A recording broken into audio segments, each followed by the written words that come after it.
25절까지 성경 말씀을 같이 살펴보도록 하겠습니다. 4장 18절에서 25절입니다. 한 절씩 교독하겠습니다.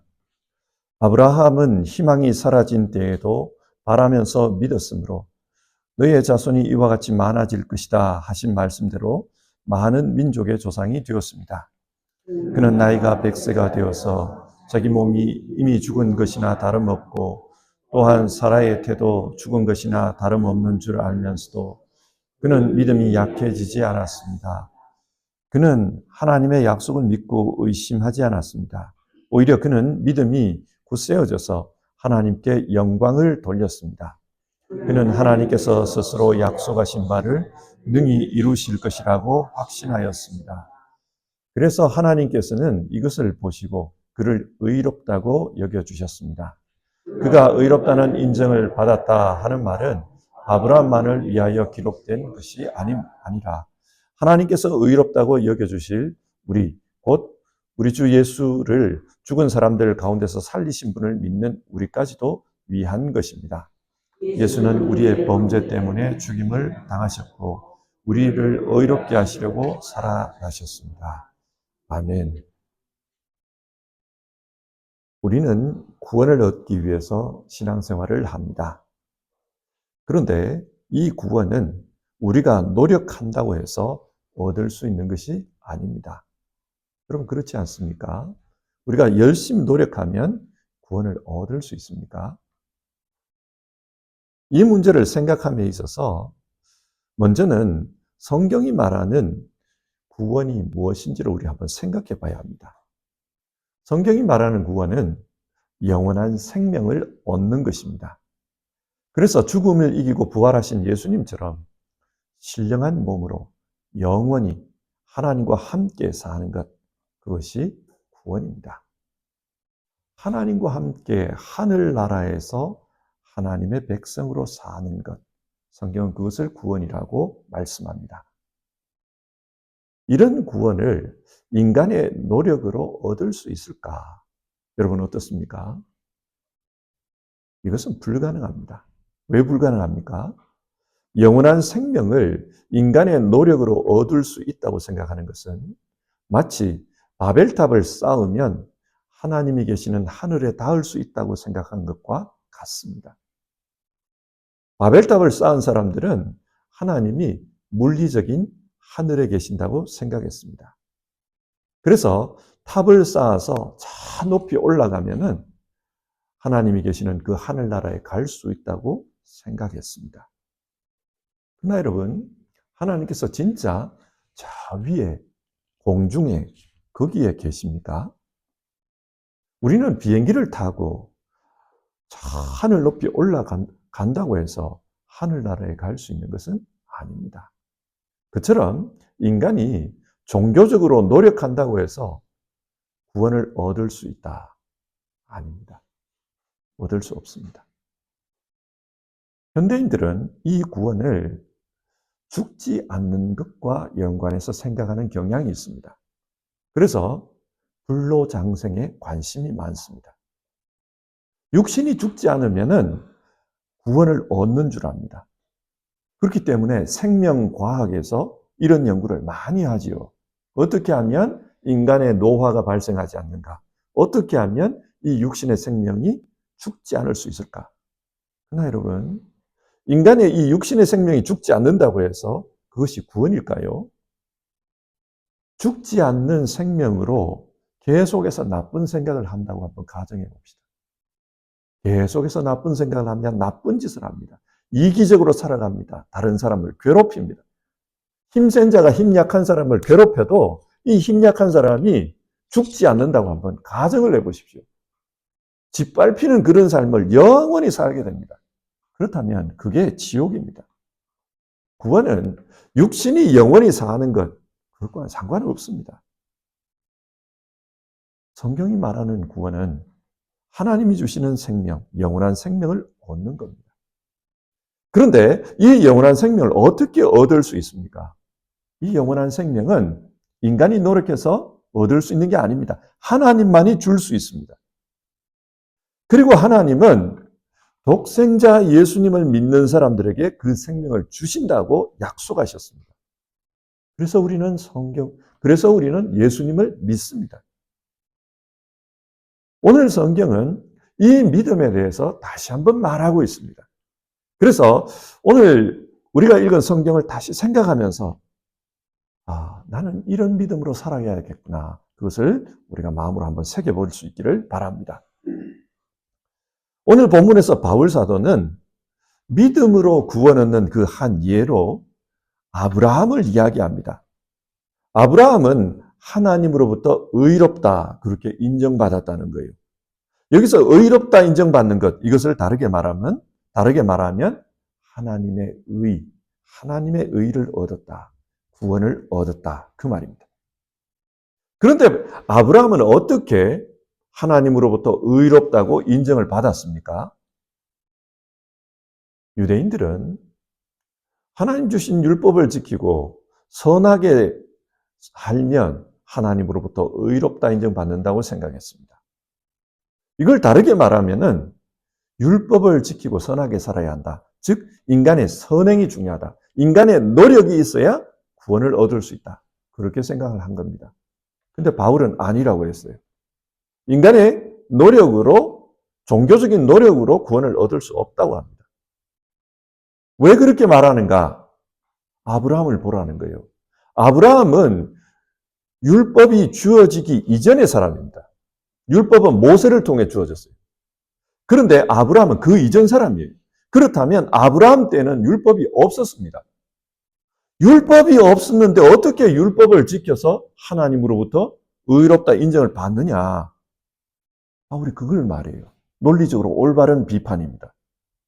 그러면서 아브라함 역시 믿음으로 말미암아 의롭다 인정을 받은 것이다. 인간의 노력으로 의롭다 인정받은 것이 아니다. 그렇게 주장합니다.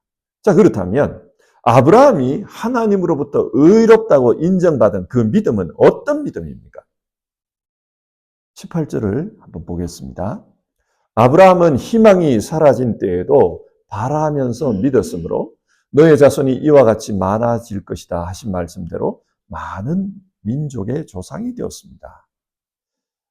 이 말씀을 잘 보면은 아브라함이 믿은 것은 그 말씀, 하나님이 하신 말씀을 믿은 겁니다. 이 구절은요, 창세기 15장과 연관이 있습니다. 하나님은 아브라함과 언약을 맺으면서 이 약속의 말씀을 주셨습니다. 너의 자손이 하늘의 별과 같이 많아질 것이다. 그러나 이 약속을 받고 시간이 많이 흘렀는데도 불구하고 자손이 주어지지 않았습니다. 그러는 가운데 아브라함도 그의 아내 사라도 나이가 들어 늙게 되었습니다. 19절을 보면요. 그는 나이가 100세가 되어서 자기 몸이 이미 죽은 것이나 다름없고 또한 사라의 태도 죽은 것이나 다름없는 줄 알면서도 그는 믿음이 약해지지 않았습니다. 인간적으로 자손을 낳는 것이 불가능한 상황이 되었습니다. 그럼에도 불구하고 아브라함의 믿음은 약해지지 않았다고 합니다. 하나님의 약속을 믿었다는 겁니다. 인간적으로 볼 때 그 약속은 이루어질 수 없다. 그런 생각이 들어도 그 약속을 믿는 것, 그게 아브라함의 믿음이었다는 겁니다. 자, 그렇다면 인간적으로 볼 때 그 약속이 이루어질 수가 없는 상황인데 아브라함은 왜 믿은 겁니까? 그 약속을 하신 분이 하나님이기 때문입니다. 요즘 뉴스를 보면 메시지와 메신저에 대한 이야기가 자주 나옵니다. 메시지는 이렇게 될 것이다 라고 말하는 말의 내용이지요. 그리고 메신저는 그 내용을 전달하는 사람을 가리킵니다. 예를 들어 앞으로 이 지역이 개발이 될 것이다. 우리 정부에서는 그렇게 하기로 결정했다. 이게 메시지입니다. 자, 누군가가 이 이야기를 들었어요. 그런데 이 메시지를 아무런 근거 없이 믿을 수 있을까요? 믿을 수 없습니다. 중요한 거는 이 말을 누가 했느냐라는 거예요. 아무런 권한도 없고 능력도 없는 유튜버가 어디서 들었다 그러면서 그 말을 퍼나릅니다. 그렇다면 그 메시지를 믿을 수 있습니까? 믿을 수 없습니다. 그런데 그 말을 한 사람이 정부 관계자예요. 국토부 관계자예요. 장관이 나와가지고 그 이야기를 합니다. 대통령이 나와 그 말을 합니다. 그렇다면 우리는 그 말을 믿을 수 있습니다. 왜냐하면 그 메신저가 믿을 수 있는 사람이기 때문입니다. 마찬가지입니다. 어떤 사람이 자식이 없는 아브라함에게 왔습니다. 아브라함을 보니까 낙심해 있어요. 아유, 성공하면 뭐합니까? 이 재산 물려줄 애도 없는데요. 그러고 있는 겁니다. 그래서 이 사람이 아브라함을 위로하기 위해서 당신의 자손이 하늘의 별과 같이 많아질 것입니다. 그런 말을 했다고 한번 가정해 봅시다. 당신의 자손이 하늘의 별과 같이 많아질 것입니다. 그 사람이 그런 말을 했다고 해서 이걸 믿을 수 있습니까? 실제로 그렇게 됩니까? 그렇게 안 됩니다. 이건 그저 위로하기 위해서 하는 말이지 실제로 그렇게 되지를 않습니다. 그러나 그 말씀을 하나님이 하셨다면 믿을 수 있습니다. 왜 그렇습니까? 하나님은 그 일을 할 수 있기 때문입니다. 오늘 우리에게 한번 적용해 보죠. 우리는 성경을 믿습니다. 성경 말씀을 믿는 것, 이게 믿음입니다. 그런데 우리가 성경을 믿는 이유가 무엇입니까? 성경에는 기적 이야기가 많이 나와요. 인간적으로는 믿기 어려운 그런 일들이 성경에 기록되어 있습니다. 그래서 이 이성적인 분들은 그런 성경을 보면서 이건 비과학적이다. 상식의 수준에서 말이 안 된다. 따라서 믿을 수 없다. 그렇게 말해버립니다. 대표적으로 예수님은 동정녀 마리아의 몸에서 태어났다는 거예요. 예수님은 남자입니다. 남자는 염색체가 XY입니다. 그렇죠? 그리고 이 염색체는 엄마에게서 하나가 오고 아버지에게서 하나가 오는 겁니다. 엄마에게서 X가 왔어요. 아버지에게서 Y가 오는 거예요. 그런데 동정녀에서 태어났다. 마리아의 성염색체는 XX입니다. 그럼 Y가 어디서 와요? 아버지가 없다면 이 Y가 올 수가 없어요. 과학적으로 볼 때 이건 말이 안 되는 거예요. 동정녀 탄생은 과학적으로는 말이 안 됩니다. 그럼에도 불구하고 저는 이 동정녀 탄생을 믿습니다. 왜 믿는가? 이게 성경에 기록되어 있기 때문입니다. 그리고 성경은 하나님의 말씀이기 때문에 믿습니다. 다른 이유 아닙니다. 천지를 창조하신 하나님, 무에서 유를 만드신 하나님, 그 하나님이라면 과학적으로 말이 안 되는 그런 일도 충분히 하실 수 있다. 그것을 믿기 때문에 이걸 믿습니다. 여러분, 무로부터 뭔가가 창조된다. 이게 과학적으로 설명이 됩니까? 어떤 과학자도 이걸 설명을 못합니다.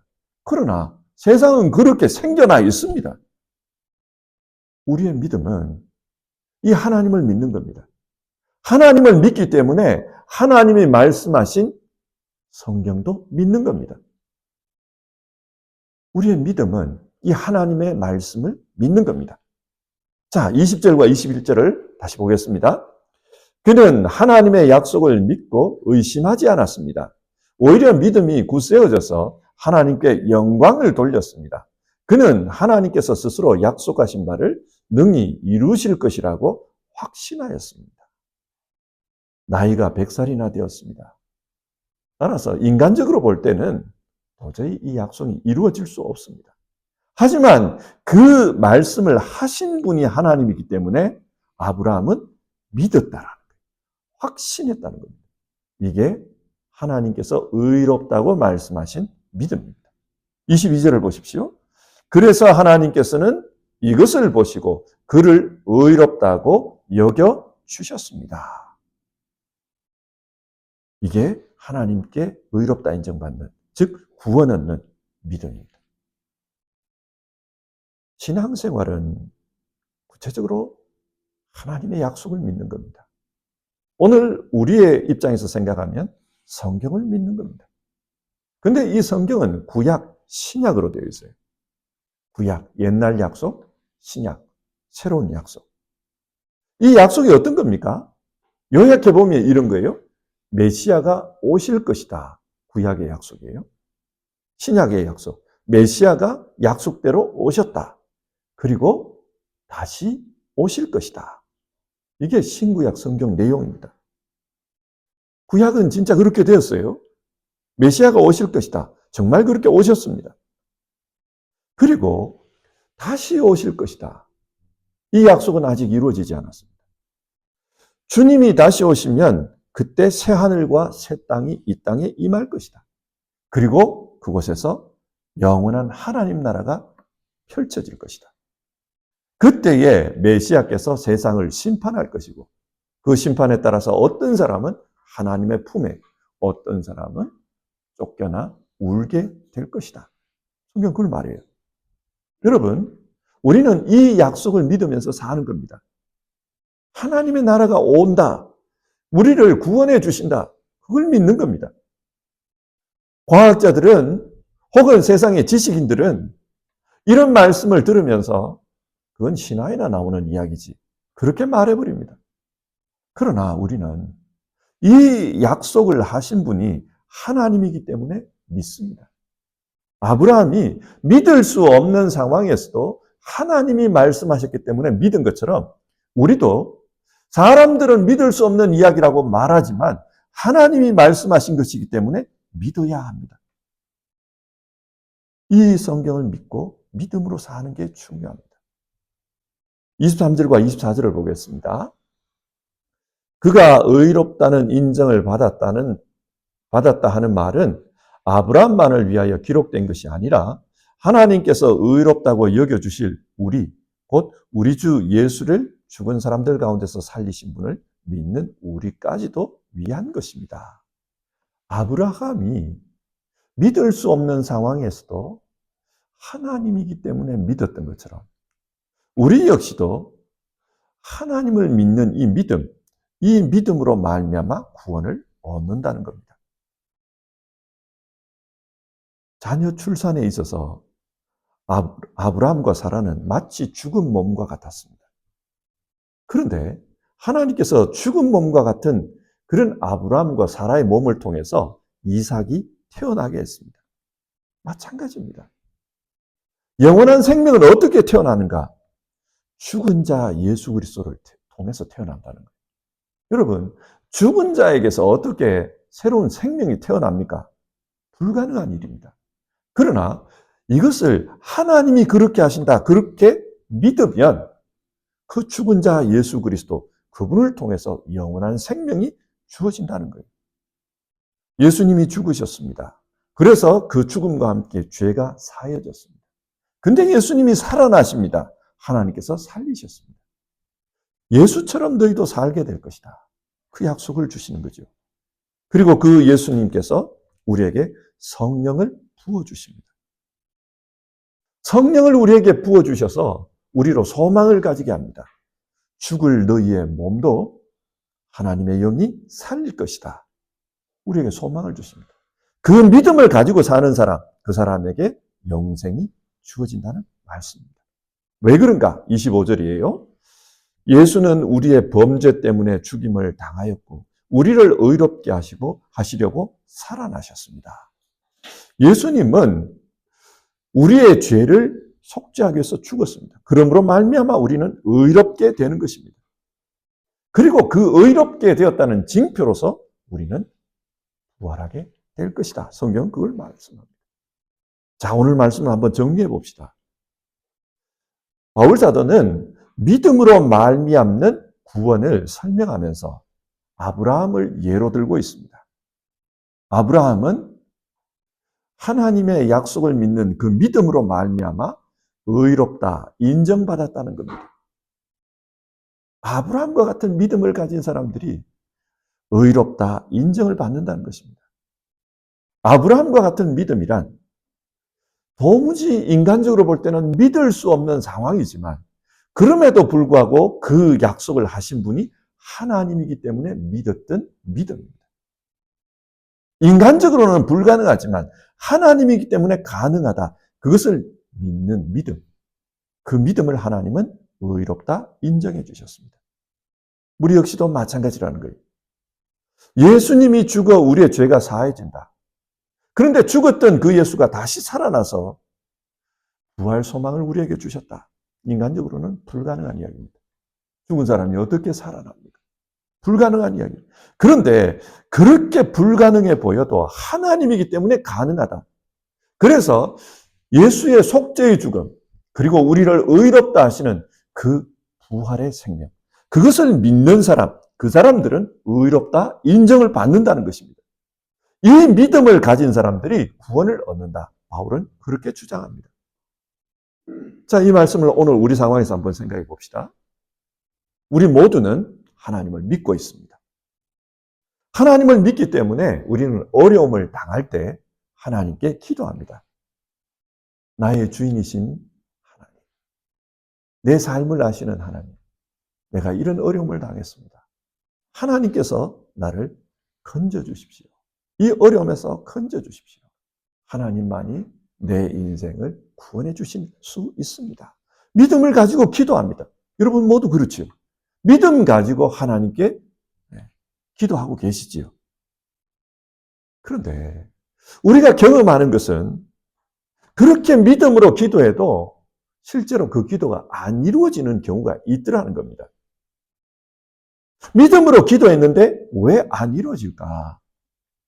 야고보 사도는 잘못된 것을 구했기 때문이다. 욕심으로 구했기 때문이다. 그렇게 말합니다. 하지만 욕심으로 구한 게 아니라 정말 하나님을 믿는 순전한 믿음으로 욕심이 아니라 꼭 필요해서 기도했는데 그런데도 응답이 되지 않는 경우가 있어요. 그럴 때 우리는 실망합니다. 하나님을 믿고 기도했는데 왜 이루어지지 않을까? 혹시 하나님이 안 계셔서 내가 착각해서 그런 건 아닐까? 그런 의심도 합니다. 여러분, 이런 상황에서 오늘 본문을 붙들라는 겁니다. 오늘 성경에 나오는 아브라함을 보십시오. 아브라함도 우리와 비슷한 상황을 경험합니다. 하나님으로부터 약속을 받았지만 그 약속이 안 이루어져요. 그러나 그럼에도 불구하고 그 말씀을 하신 분이 하나님이기 때문에 믿는 믿음, 그 믿음을 가지라는 겁니다. 하나님은 외면치 않았습니다. 하나님을 믿고 나아가니까 하나님의 때에 하나님의 방식으로 그 약속을 이루어 주셨습니다. 하나님 우리에게 약속하셨습니다. 구하라, 주실 것이요. 찾으라, 찾을 것이요. 두드리라, 그리하면 너희에게 열릴 것이다. 우리 주님께서 우리에게 약속하신 것입니다. 따라서 우리는 이 약속의 말씀을 믿고 기도하면서 살면 됩니다. 그러면 이루어 주실 것입니다. 이런 말씀을 듣다 보면 진짜 믿음으로 기도하는가 하고 그게 아니라 내가 너무 간절히 마음으로 소망해서 내 소망으로 기도하는 것하고 차이가 있지 않습니까? 내가 진짜 믿음으로 기도해서 이렇게 얻는가 하고 그게 아니라 내가 너무 바래서 막 간절히 애걸복걸해서 얻는 것 그런 것도 있을 수 있지 않습니까? 차이가 있지 않습니까? 그렇게 이야기할 수 있어요. 어떤 분이 이 약속을 믿는 믿음하고 자기 소망으로 사는 믿음하고 그걸 설교한 걸 보았어요. 예를 들어서 설명하더라고요. 어떤 아이가 서울로 올라갑니다. 그리고 서울로 올라가다 보면 대부분 서울역에 도착하죠. 서울역에 도착해서 마음으로 다짐합니다. 이제 서울에 왔어. 서울에 왔기 때문에 나는 잘 살 수 있을 거야. 나는 반드시 성공할 거야. 그렇게 다짐을 합니다. 자, 여러분, 서울에 왔습니다. 성공할 거야라고 다짐했습니다. 그러면 잘 살고 성공합니까? 가능성은 반반이에요. 그렇지 않습니까? 성공할 수도 있고 성공하지 못할 수도 있습니다. 이게 자기 소망으로 간절한 소망으로 살아가는 삶입니다. 그러나 똑같은 경우인데 한 아이가 서울에 왔어요. 그런데 그 아이의 손에는 주소가 주어져 있습니다. 이 주소를 찾아가서 너 삼촌 집에 가거라. 그리고 삼촌이 시키는 대로 공부하고 또 삼촌이 나중에 취직시키는데 거기에 취직하거라. 그러면 삼촌이 너를 잘 인도해 줄 것이다. 주소를 가지고 있어요. 그리고 그 주소를 가지고 삼촌 집에 갔습니다. 그렇다면 이 아이는 어떻게 될까요? 삼촌 집에서 서울 생활을 잘 할 수 있을 겁니다. 그리고 공부를 하고 삼촌이 이끌어주는 대로 이렇게 가다 보면 삼촌처럼 성공할 수 있습니다. 이게 자기 소망으로 사는 거하고 하나님의 약속을 믿고 사는 거하고 차이입니다. 내가 그냥 내 바램만 가지고 기도하는 것하고 하나님의 약속을 믿고 그 약속대로 기도하는 것하고 차이입니다. 우리는 하나님의 약속을 믿고 사는 사람입니다.